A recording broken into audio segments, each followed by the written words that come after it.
Welcome to a world of thrills, a world of drama, of capes and tights, a world death is a rolling door. Welcome to the Geek Matrix. All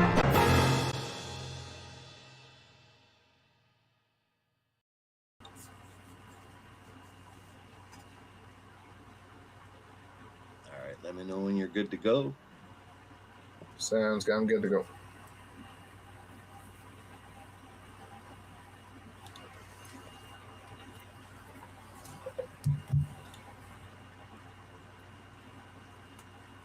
Hey, everybody, my name is Josh, and with me, as always, is Rob. Say hi, Rob.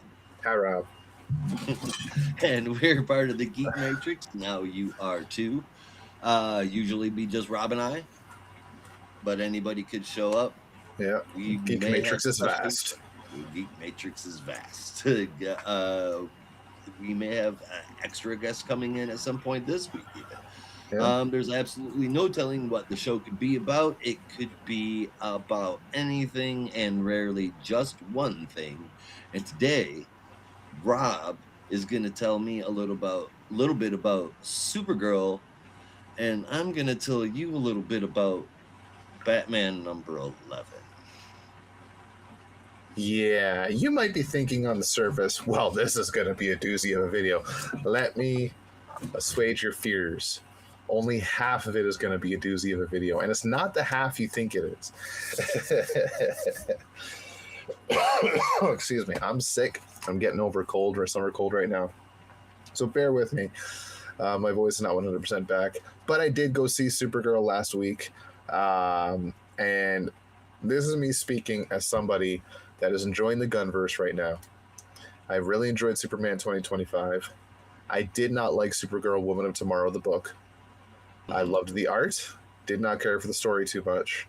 It was fine, but it was wordy with a lot of unnecessary stuff. But if you like the story, that's great. I get it. That's perfect. Just wasn't for me. That being said, I really liked the Supergirl movie. I think they did a terrific job with some of the acting was terrific. I think the acting was really well done. There was a lot of story changes. There's maybe a couple of bits from Ruthie I felt was like a little wooden, but then I remember to the book, and I also thought Ruthie was wooden in the book as well. So very boring character. Very stoic. This is somebody that I'm supposed to feel bad for, and I'm like, this is about as, like I care about you about as much as I care about licking a wood post. That's yeah. It's like I feel for her that she lost people, but it's just there's not much else. Right? There's just you've got to have character, not just event. Exactly. I will try not to spoil anything for my friend Josh here. Okay. But there were some differences in story that I will not go over completely unless, Josh, you really don't care. I'm not going to give away any major plot points that you don't already know. Yeah, I mean, I've read the entire book, and I understand that it does vary. Obviously, we've got a Momoa Lobo that shows up, and she's got her. But so I know a little bit from the trailer that it's different. It's different enough to where I'm interested, and I don't automatically go, oh God. Yeah, this is going to be so dry. Yeah, it honestly it wasn't as dry as you'd think. Millie Alcock brought a lot of that emotion to the surface. There was a smattering of her last time on Krypton. Mm-hmm. That's all I'm going to say about that because there's some interesting changes to the lore there. All right. Interesting changes to the lore of her ejecting from Krypton? Yes. Of her leaving? Oh, okay. Yeah. Is it gonna tell me this? Is it gonna piss me off? I don't know. I don't think so. Okay. Because it doesn't change the character, it doesn't change like key dynamics. No. I don't think it changes anything there. It's just it's interesting how they played that off.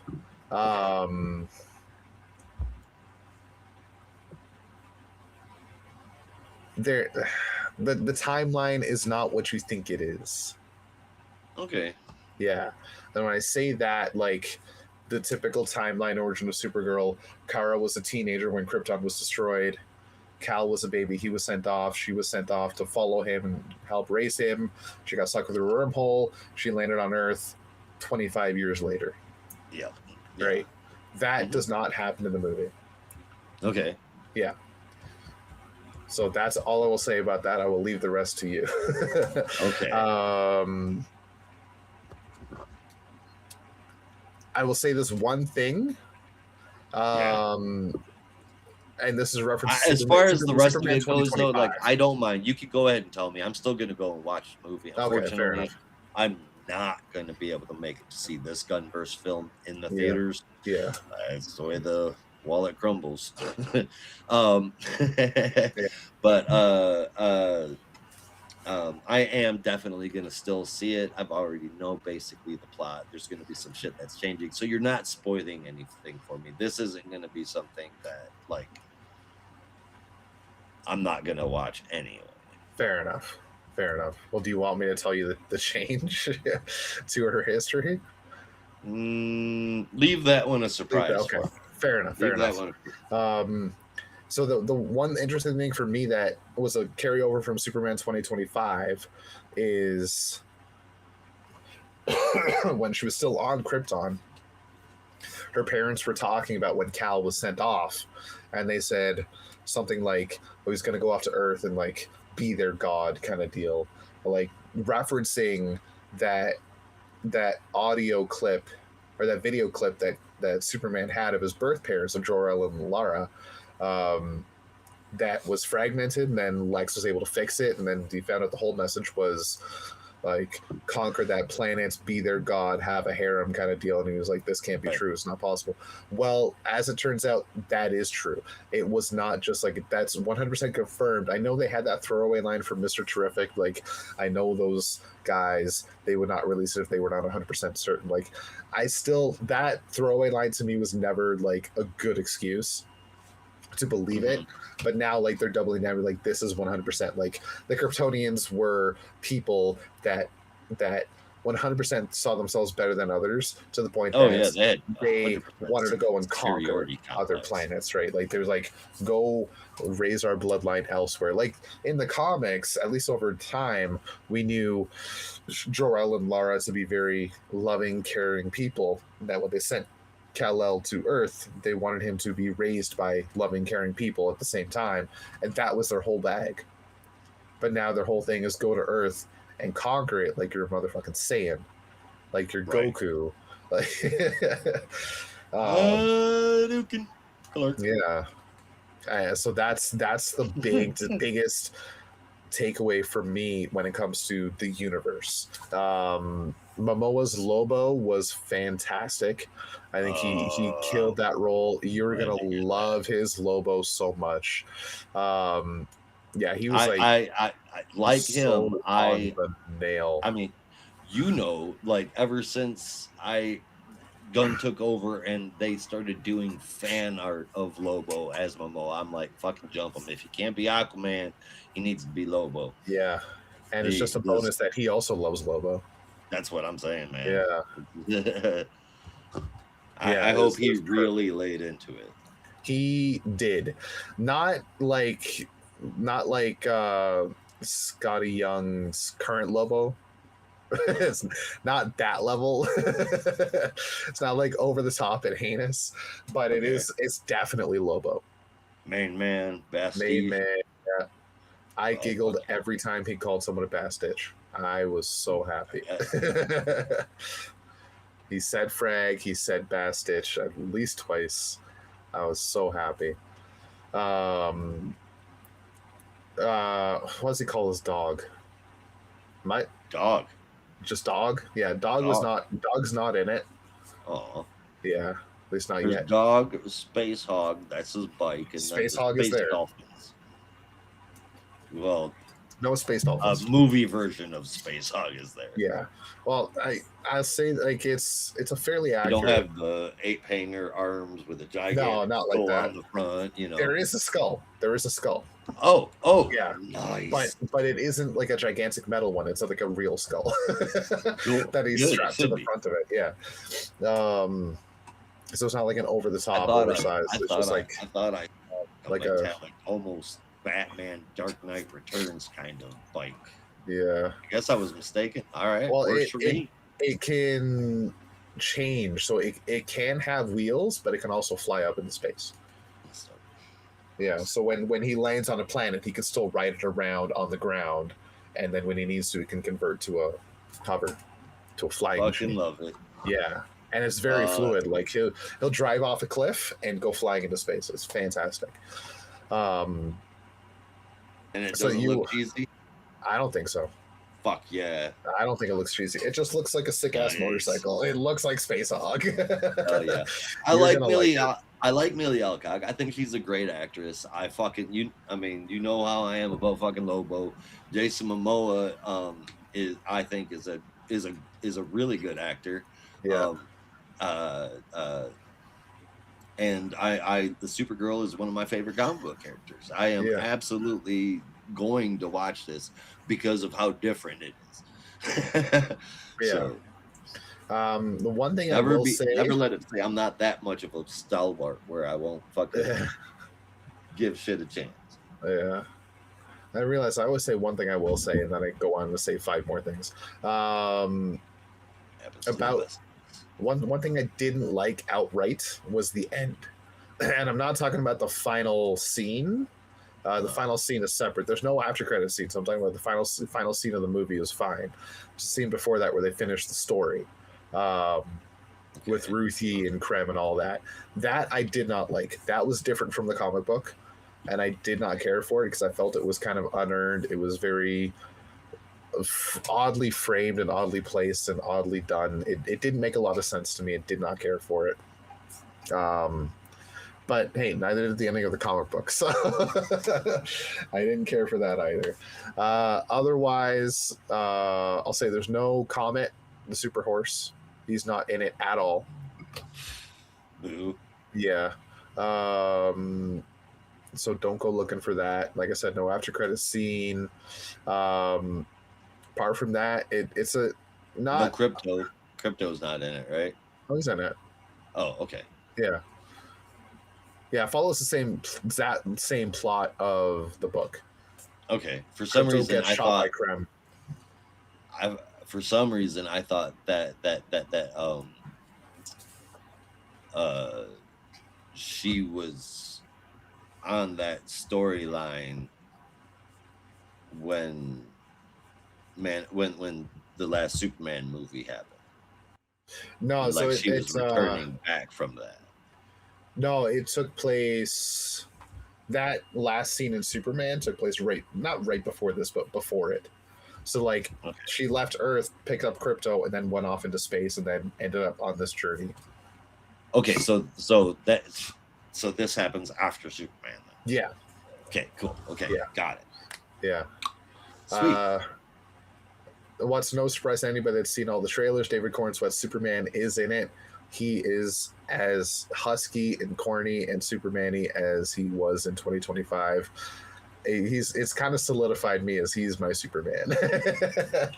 Christopher Reeve, 100%. But David Cornsweet, honestly, like after this and Supergirl, he's my all-time Superman. I'm sorry, man. I'm gonna have to ask. I've never heard anybody describe a movie actor as husky before. In what sense are we using the word As husky in here? corn husk. Sorry, I should have clarified that. I know. Yeah, He's very farm boy. very farm boy. Gotcha. Yeah. Not husky in the physical sense, husky in the Yeah, I was mental like- sense. Okay. Yeah. All right. Yeah, I said that. That came out way out of context. I need clarification. I seem to know. I think that's about it. I still didn't care for the character design for Krem. Otherwise, it's not the most faithful adaptation of a comic book, but it's not the worst You adaptation said either. it looked like the guy was in the tornado. What did you say? It looked like a tornado from Hot Topic hit him or something like that. I think that's something you said. I was Okay. like, he like listened to way too much heavy metal in the 90s and never got out of that phase. Right. He still wears Black Veil Bride shirts. He's setting off metal detectors from 100 yards away. Ding ding, mother. He's like, I can't go to that planet. It's got magnets. No. That's one choice I will never understand about those characters. And Krem is, you had Krem, who wasn't like a great looking guy in the book, but he wasn't a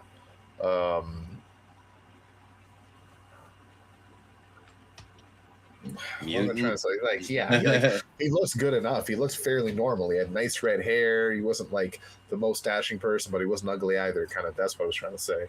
And here they just like, here's 1,500 piercings. They're all gonna go on your face, and we're gonna shave you.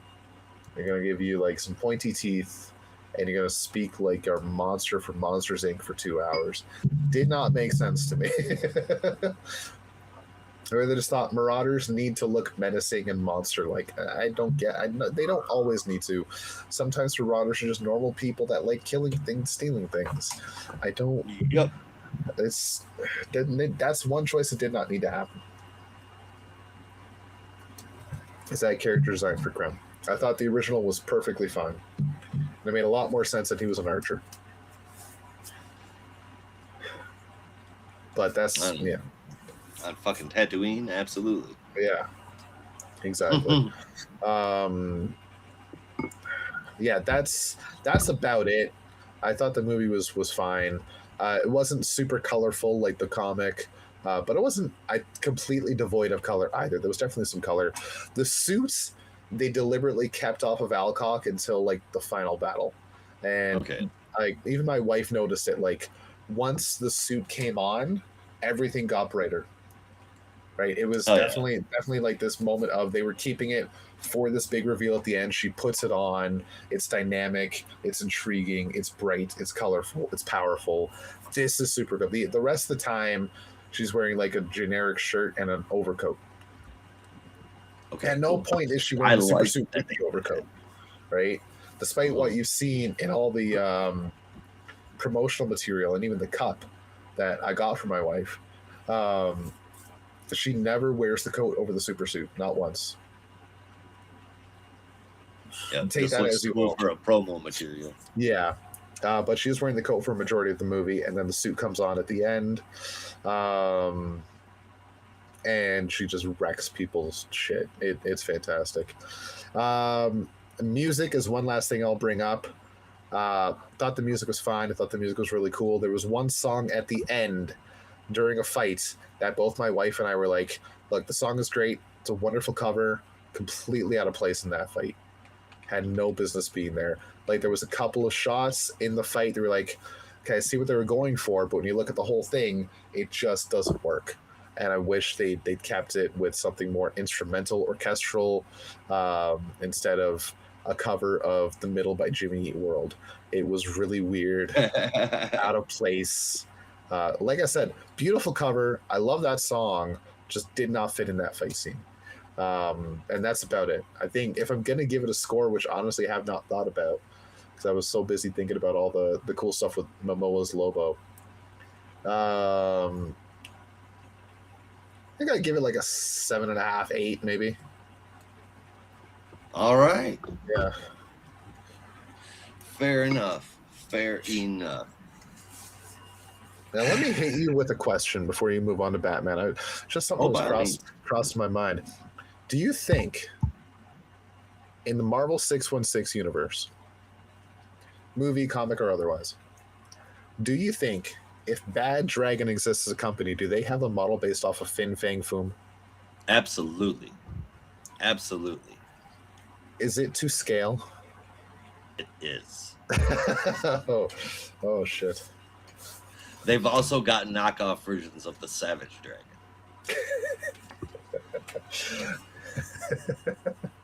There was a comic a few years ago called The Giant Cockatoo. Uh-huh. Do you remember that? I do. Yeah. That was like one of the things where I'm like, why Why? is this a thing? There was another Why? one like shirtless lumberjack bear fighters or some shit Yeah. like Oh, that. that was I don't dope know. though. That was the Huh? giant cocktail again. It was like, why is this a thing? And why am I on issue 2 already? Right? It's Yeah. like, quit it. Stop. Yeah. I need to go back to helping dogs. I'm gonna weird. If I'm gonna read some weird shit, it's gonna be about a pit bull with a pistol. Goddamn it! Oh man, yeah. I just wanted to pose that question out there, see what you thought. All right, Yeah, not a pick your brain. problem. Consider it picked. All right, so before I get into something bad, I'm gonna mention something good. I'm surprised that it's actually gotten such poor ratings. My wife and I sat down and watched it the other day. It's Ladies First with Sacha Baron Cohen and Rosamund Pike, Ooh, and it's a basically it's a gender swap satire. Uh, uh, Manoverse guy ends up, he bonks his head and wakes up in a place where women are the ones that are basically running it.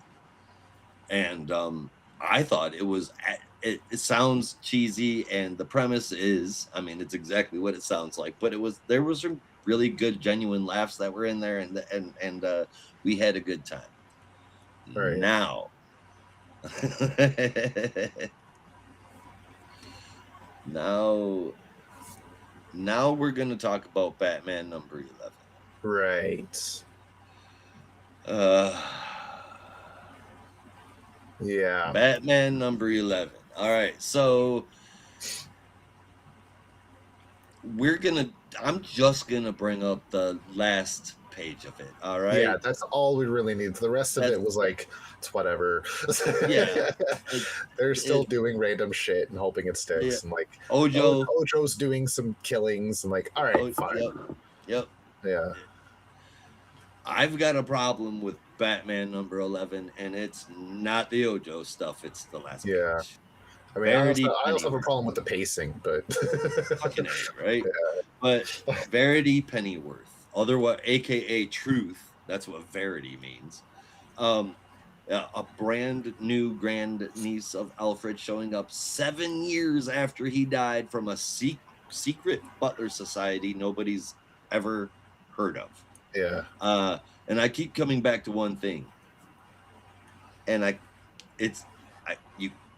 Alfred already has a daughter, and DC just pretended she doesn't exist. Julia Pennyworth is not obscure trivia. Jerry Conway and Don Newton created her back in Detective Comics number 501 in 1981, and Snyder and Tynion brought her into modern continuity in Batman number 28 and Batman Eternal. And here's the part that kills me. She already did this exact job. Yeah. When Hush took Alfred out of commission, Julia ran the Batcave as Penny 2, a riff on Alfred's Penny 1. She was mission control through Endgame when Bruce and Joker both died.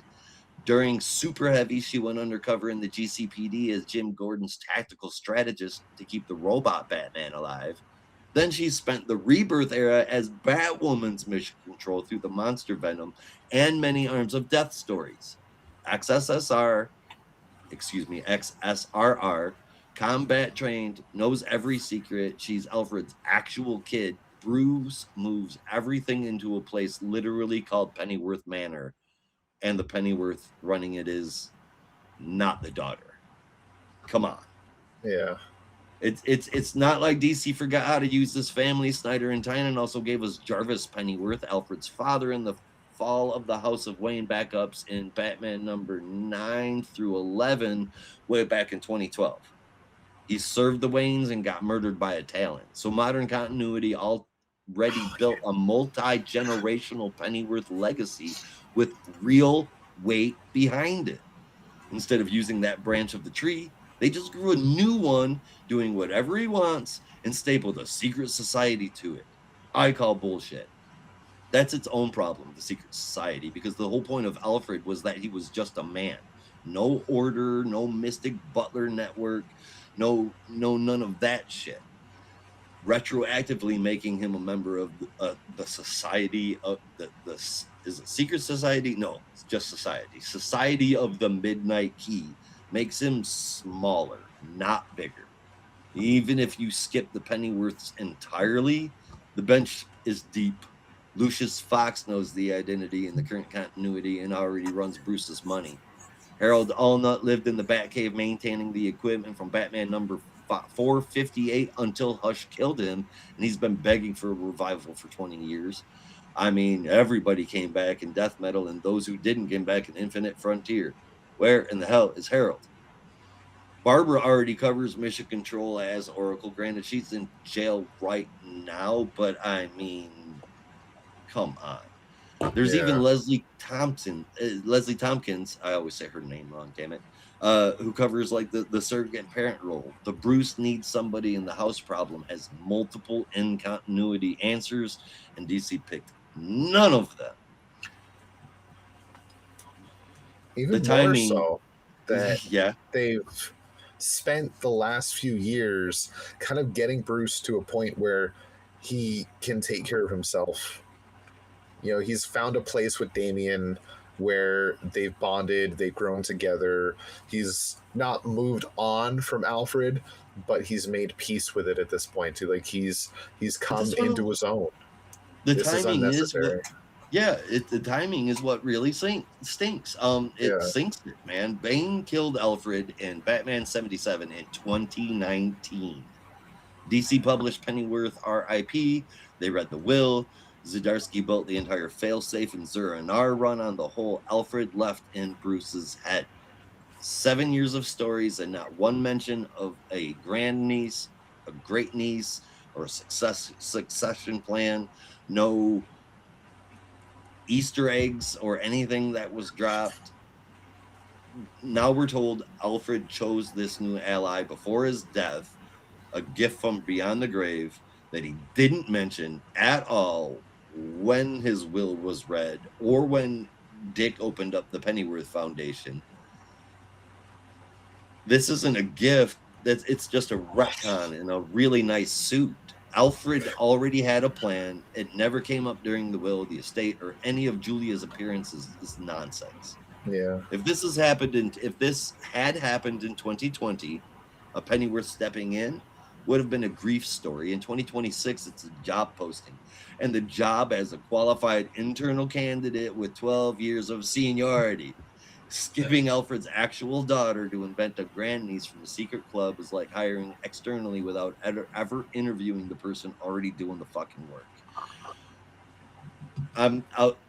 I'll give it one fair shake. Verity only cameoed in number 11. Her full debut is in number 12, and maybe Fraction is saving Julia for something, or something about the Midnight Key stuff might recontextualize all of this. But sitting here right now, the continuity case against her is air fucking tight, which makes it another poor choice from Matt Fraction.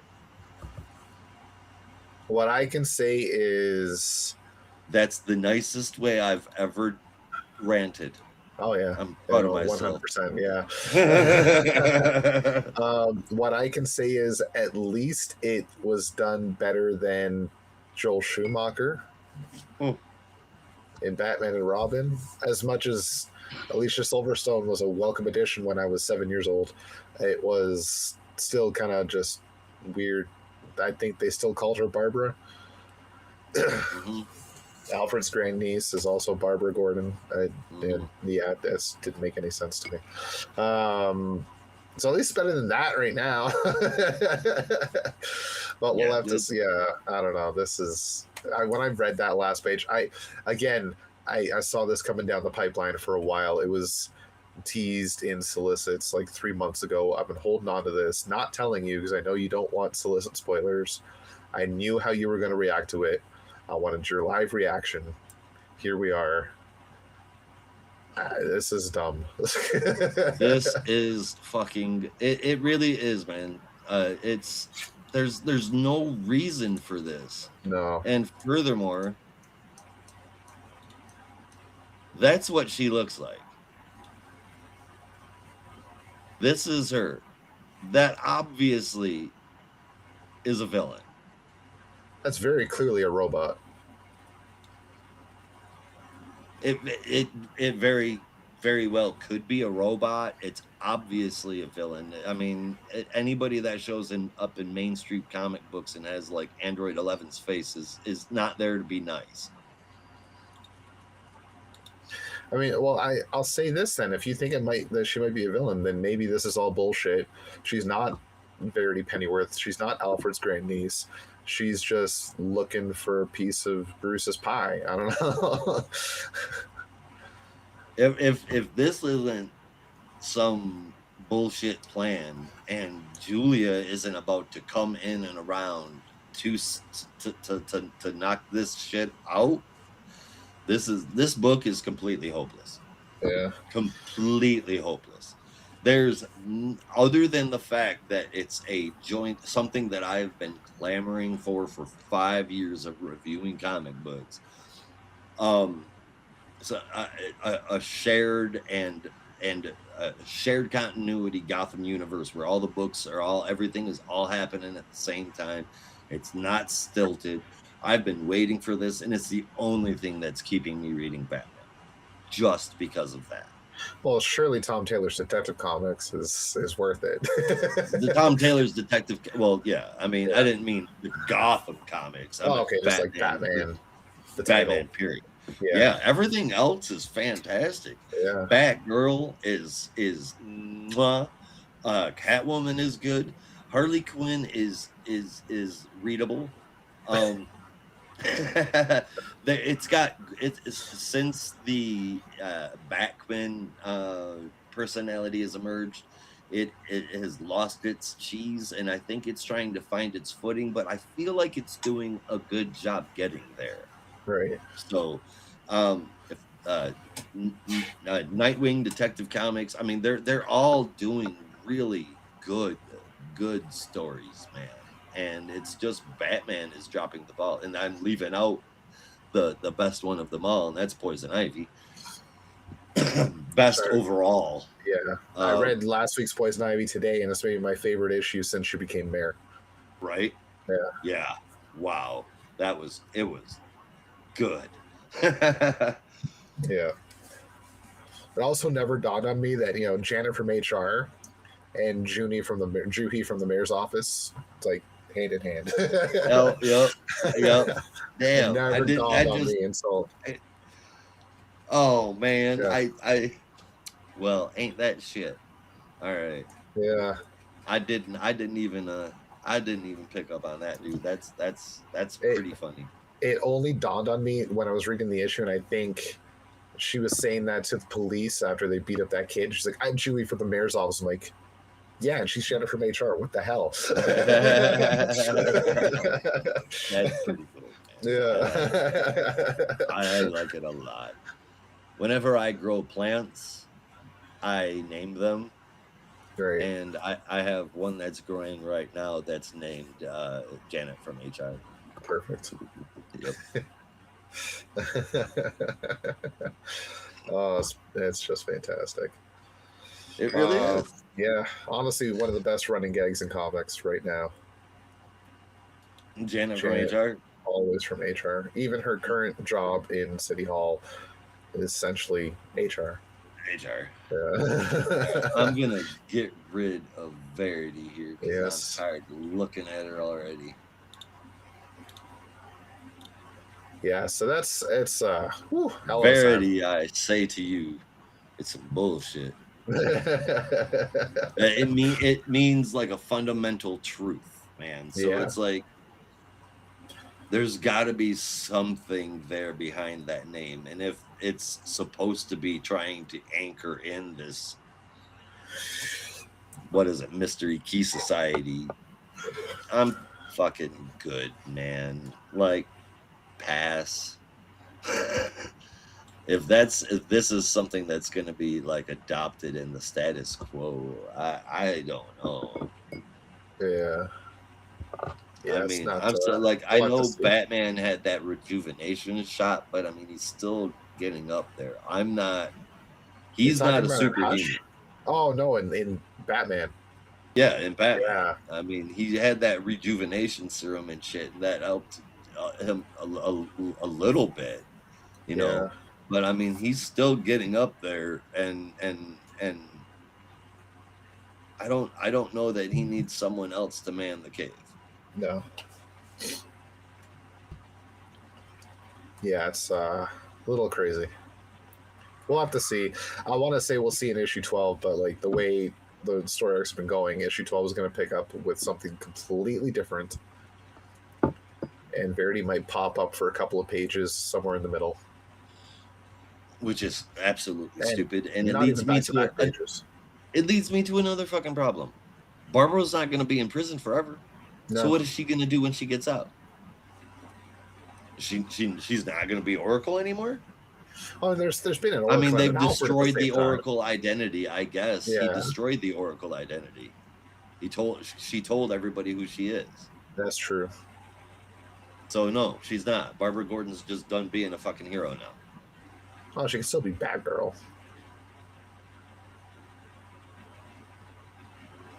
I guess they don't know that she's Batgirl. No, I don't think so. But they raided the fucking Watchtower.